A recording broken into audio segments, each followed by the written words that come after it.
Last পার্টে তো তোমরা দেখেছিলে আমরা চলে গেছিলাম মাঠে খেলা করতে অ্যান্ড দেন বাড়ি ফিরে চলে এসেছি আবার রেডি হয়ে ওদেরই বাড়ির কাছে রাস মেলাতে ঘুরতে। যেহেতু আমরা রবিবার দিন বাদ দিয়ে সোমবার দিন ঘুরতে গেছিলাম তাই মেলা বেশ ভালোই ফাঁকা ছিল অ্যান্ড খুব ভালো মতন ঘুরতে পেরেছি। ঠাকুরটাও কিন্তু অপূর্ব লাগছিল দেখতে।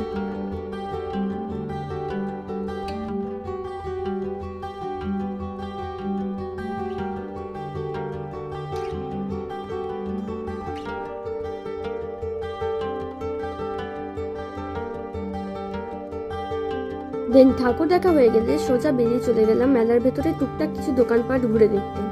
তারপর ওয়াটার বাবল নিয়ে কিছুক্ষণ খেলে টাইম ওয়েস্ট করার পর অবশেষে ডিসাইড করা হলো রাইডস চড়াবে, কিন্তু এদিকে দেখো অস্মিতার কারবার, ও কিছুতেই চড়বে না আর আমরা জোর করে ওকে তুলিয়েই ছাড়বো। অবশেষে আমাদের দাবিতে বিফল হয়ে গিয়ে 4 বন্ধু মিলে ক্যামেরাম্যানের হাতে ক্যামেরা ধরিয়ে দিয়ে ঝটপট উঠে পড়লাম এই টোরাতে। Yes guys, the ride was just wow.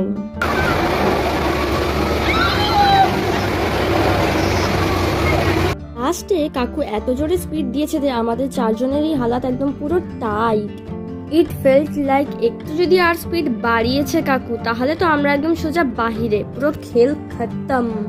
বন্ধুরা একসাথে হয়েছি মানে তো বুঝতেই পারছো কোনো রেস্ট নেওয়ার চান্সই নেই, সাথে সাথে আবার উঠে পড়েছি ব্রেক ড্যান্সে। আর হ্যাঁ, এবারে কিন্তু অস্মিতাকে একদম জোর করে হলেও তুলেছি, কিন্তু ওই ভিডিও তোলার চক্করে ক্যামেরাম্যান সুরজিৎকে আর তোলা হয়নি।